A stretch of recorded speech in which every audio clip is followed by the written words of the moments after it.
Les projets de création d'entreprise sont souvent des projets personnels. En l'occurrence, ils peuvent être aussi des projets collectifs. Le projet de Greenville Boutique était le projet de Richard au départ, et puis il est rapidement devenu un projet collectif, celui de Richard et celui de Loïc. Effectivement, c'était un projet au départ qui a germé dans ma tête. Et puis j'en ai parlé à Loïc qui tout de suite a trouvé un intérêt et m'a proposé de faire équipe avec moi. Moi, j'étais en reconversion professionnelle auparavant.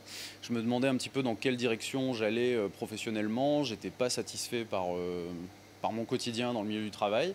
Et donc Richard m'a parlé de son projet et je me suis reconnu dans les valeurs de l'entreprise à venir et je me suis senti de taille à faire ce projet, en fait, à monter ce projet avec lui. Donc je lui ai proposé un peu ma candidature et il a accepté. Au-delà de l'entrepreneuriat, le bio, c'était quelque chose qui vous tenait déjà à cœur? Depuis longtemps, en fait, succession de scandales alimentaires, puis grosse demande, on ne peut pas trouver tout ce qu'on veut, surtout à Limoges.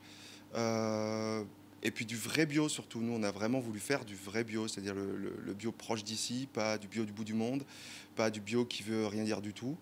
Donc ouais, le bio, même avant Greenville Boutique, pour moi c'était super important. Pour ceux qui ne connaissent pas encore la création d'entreprise, quelles sont les 2-3 premières questions que vous vous êtes posées quand vous avez eu ce projet? La première question que l'on s'est posée, tout d'abord, c'est de savoir si c'était rentable.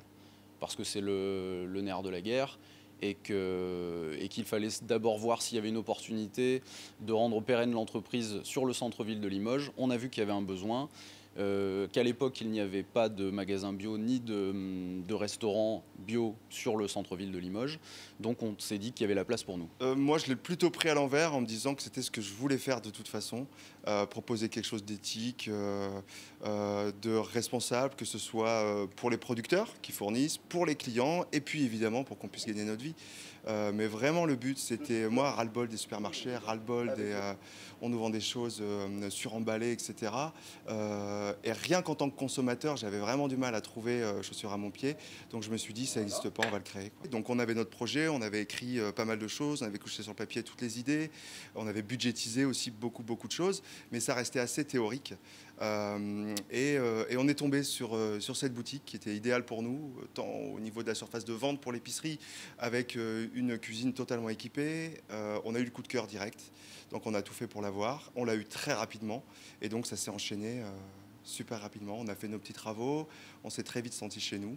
Et puis, on a ouvert assez rapidement. Le proverbe dit que l'union fait la force. Loïc et Richard l'ont appliqué à la création de leur entreprise Greenville Boutique.